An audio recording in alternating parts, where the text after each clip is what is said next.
আনাস থেকে একটা হাদিস আমি বলবো। আমার মা গো, বোন গো, আপনারা যারা এই মাইকের আওয়াজ শুনছেন, আমি আপনাদের জন্য ছোট্ট করে একটা মেসেজ দিয়ে যাব। আমার রাসূল বলেছে, আল মারআতু ইযা সাল্লাত খামসাহা ওয়া সামাত শাহরাহা ওয়া হাফিজাত ফারজাহা ওয়া আতাত বালাহা।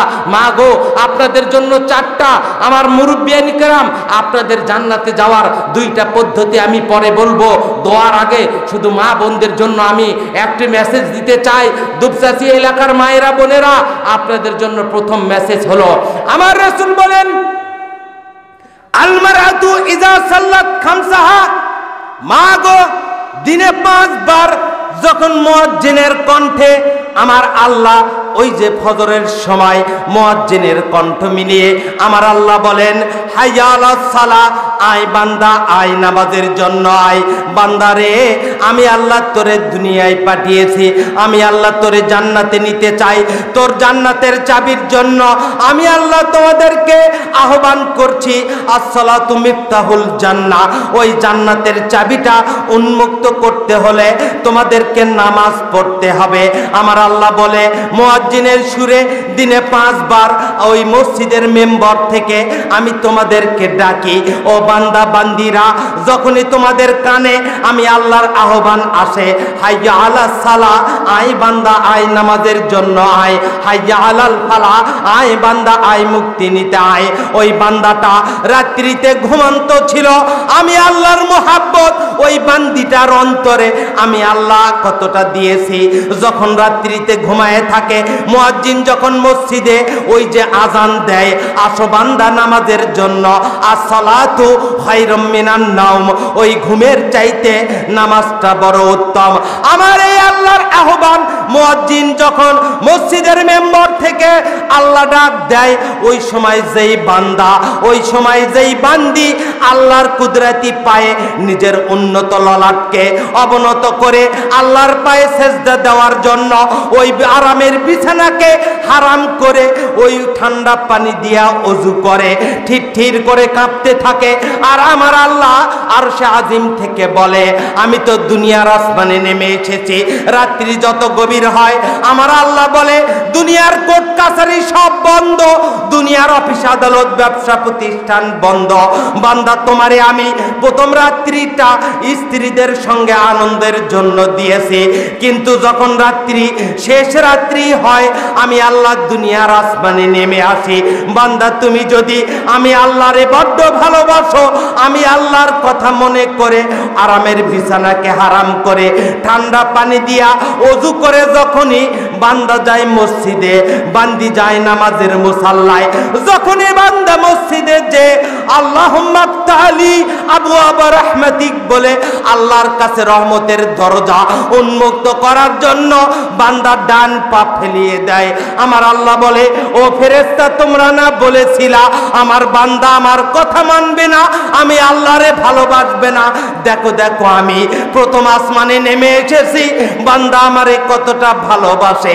ওই ঘুমকে, আরামের ঘুমকে হারাম করে দিয়া আমি আল্লাহর কুদরতি পায়ে সেজদা দেওয়ার জন্য মসজিদের দরজায় দণ্ডায়মান হয়।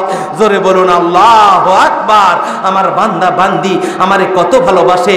মা গো, বন্ধু, যখনই আজান হবে, দুনিয়ার কাজ বন্ধ করে, দুনিয়ার অফিস আদালত বন্ধ করে, দুনিয়ার কর্মকাণ্ড বন্ধ করে মা গো নামাজের মুসাল্লায় যান। আমার বাবারা নামাজের মুসাল্লায় যান। আমার রাসূল বলেছে, আল মারআতু ইযা সাল্লাত খামসাহা, যদি একটা মা 5 ওয়াক্ত নামাজ পড়ে, ওয়া সামাত শাহরাহা, আজকে শাবানের 3য় জুমা, আজকের পরে আর একটা জুমার পরে আল্লাহ যখন রমজানের সাক্ষাৎ দেবে, মা গো, বোন গো, একটা মাস রমজানের রোজা করবেন আমার আল্লাহকে খুশি করার জন্য।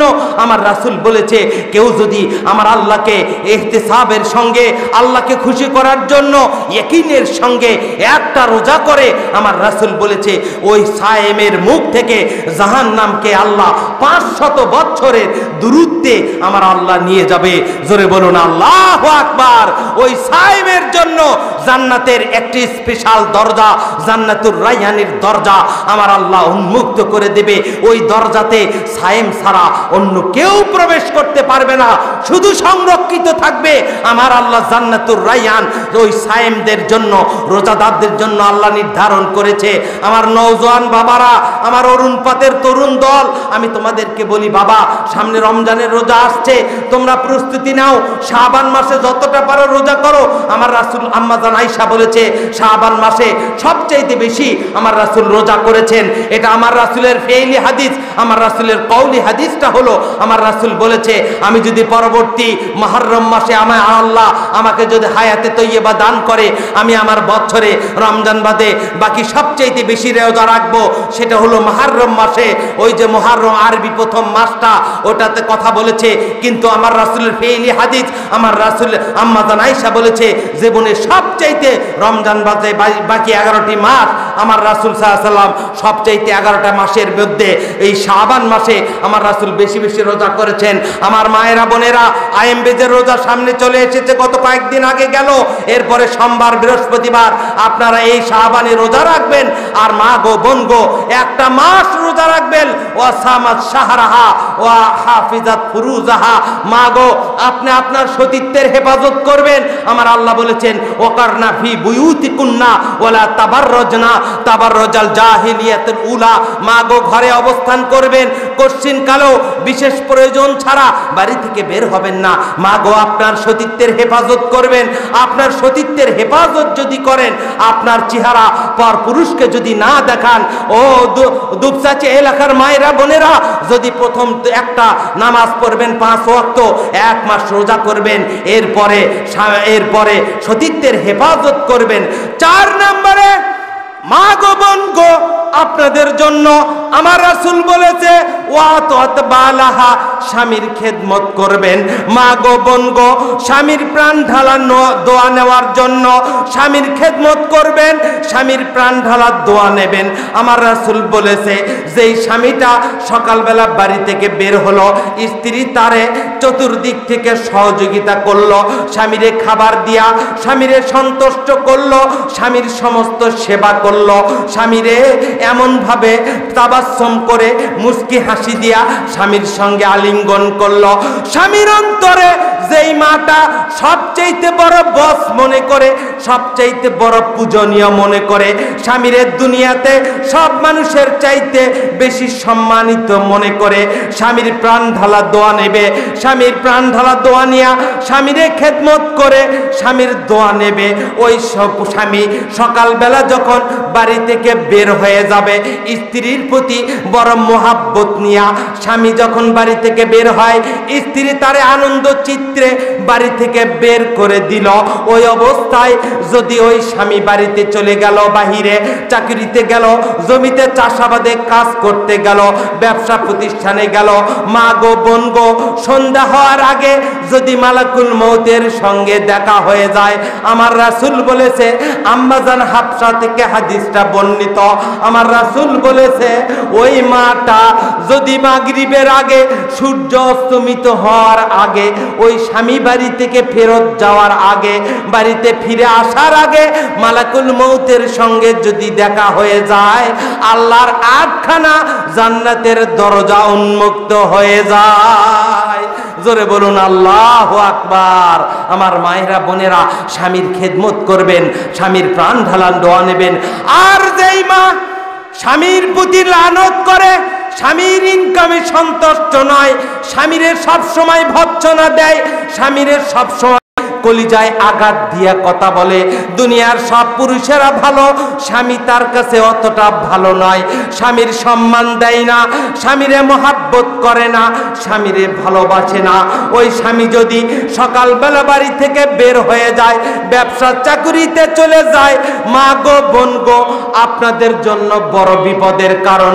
ওই স্বামীরে যদি সকালবেলা সন্তুষ্ট করে বাড়ি থেকে বের করে দিতে না পারেন, ওই দিন সন্ধ্যার আগে আপনার যদি মালাকুল মউতের সঙ্গে দেখা হয়ে যায়, মা গো বোন গো, আল্লাহর 7খানা জাহান্নামের দরজা আপনার জন্য উন্মুক্ত হয়ে যাবে। জোরে বলুন নাউজুবিল্লাহ, জোরে বলুন আস্তাগফিরুল্লাহ। যেই মেয়ে স্বামীর মনে কষ্ট দেয়, যেই মা স্বামীর মনে কষ্ট দেয়, মা গো আমি আপনাদের ওয়াজ যদি কোনোদিন সুযোগ হয় করব।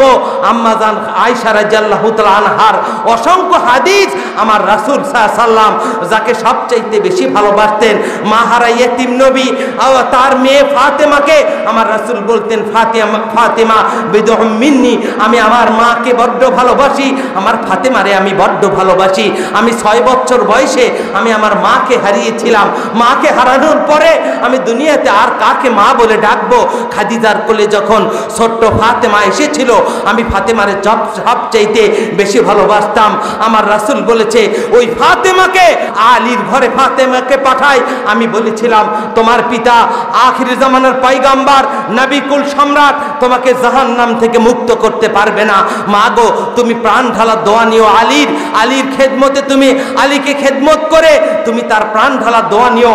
মা গো তুমি যদি আলীর খেদমত করে আলীর প্রাণ ঢালা দোয়া নিতে না পারো, কাল কিয়ামতে আল্লাহর আদালতে আমি তোমার জন্য সুপারিশ করতে পারবো না। আমার রাসূল তার কলিজার টুকরা ফাতেমাকে এই নির্দেশনা দিয়া আলীর ঘরে পাঠিয়ে দিয়েছিল। মা গো বোন গো, আমার রাসূল যদি আপনাদের জান্নাতের নেত্রী, আপনাদের জান্নাতে খাতুনে জান্নাত ফাতেমার দায়িত্ব না নিয়া, তার সুপারিশ না করার এই কঠিন হুঁশিয়ারি দিয়ে থাকে, মা গো বোন গো, আমি আপনাদের পায়ে, আমি মৌলা ইহসান বিন আব্দুল্লাহ ইবনে কাজেম আপনাদের পায়ে হাত দিয়ে বলি, মা 5 ওয়াক্ত নামাজ পড়বেন, 1 মাস রোজা করবেন, আর নিজের সতীত্বের হেফাজত করবেন, আর স্বামীর খেদমত করে স্বামীর প্রাণ ঢালা দোয়া নেবেন। মা গো বোন গো, আল্লাহ আপনার জন্য যখনই মালাকুল মউতের সঙ্গে দেখা হবে, আমার আল্লাহ আপনার জন্য 8খানা জান্নাতের দরজা উন্মুক্ত হয়ে যাবে। মা গো আজকে শুনতে পাই বাংলাদেশে যারা ওই বিদেশের মাটিতে দেশের অর্থ ইনকামের জন্য, আপনার পরিবারের জন্য, আপনাদের জন্য বিদেশের মাটিতে পড়ে আছে, ওই বিদেশি ওই প্রবাসীকে জিজ্ঞেস করে দেখো মা, আপনার স্বামীকে জিজ্ঞেস করে দেখবেন, যেদিন সূর্য উদিত হয় শাওয়াল মাসের, যেদিন ঈদের দিন হয়, ওই স্বামীকে একবার জিজ্ঞেস করে দেখেন আপনার স্বামীটা বিদেশের মাটিতে নিজের বুকটাকে চাপড়ায়, নিজে মোবাইলের মধ্যে কলিজার টুকরা সন্তানকে একবার দেখে চোখের পানি ফেলে আর বলে, আল্লাহ আমি তো বাড়িতে যেতে পারি না, সামান্য আয় রোজগারের জন্য বিদেশের মাটিতে পড়ে থাকি, আল্লাহ আমার সন্তানকে কত দূরে রেখেছি, হাজার হাজার কিলো দূরে। আমার সন্তানটা ঈদের দিন সকালবেলা মানুষের মুখের দিকে তাকিয়ে থাকে, আমি বাবা হয়ে বিদেশের মাটিতে পড়ে থাকে, আমার ঈদ নাই, আনন্দ নাই। ওই সব বাবা কত কষ্ট করে বিদেশের মাটিতে পড়ে থাকে।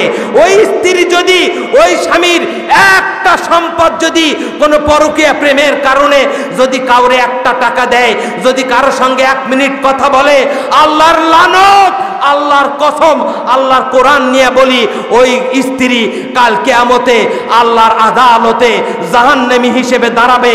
যেদিন তার মালাকুল মউতের সঙ্গে দেখা হবে, ওই দিন থেকে তার জন্য জাহান্নামের 7খানা দরজা আল্লাহ উন্মুক্ত করে দেবে। মা গো বোন গো, যাদের স্বামী বিদেশে থাকে, যাদের স্বামী চাকরি বাকরিতে 2-1 মাসের জন্য বাইরে গেছে, আল্লাহর কসম কোনো পরপুরুষের সঙ্গে 1 মিনিট কথা বলতে পারবেন না, আমার আল্লাহ লানত করবে আপনার উপরে। সুতরাং স্বামীর খেদমত করেন, স্বামীর সম্পদের হেফাজত করেন, স্বামীর সন্তানদেরকে আল্লাহর পথে পরিচালিত করে একসঙ্গে কাল কিয়ামতে আল্লাহর জান্নাতে একসঙ্গে যাবার তৌফিক আমার আল্লাহ দান করুন। সকলে বলি আল্লাহুম্মা আমিন।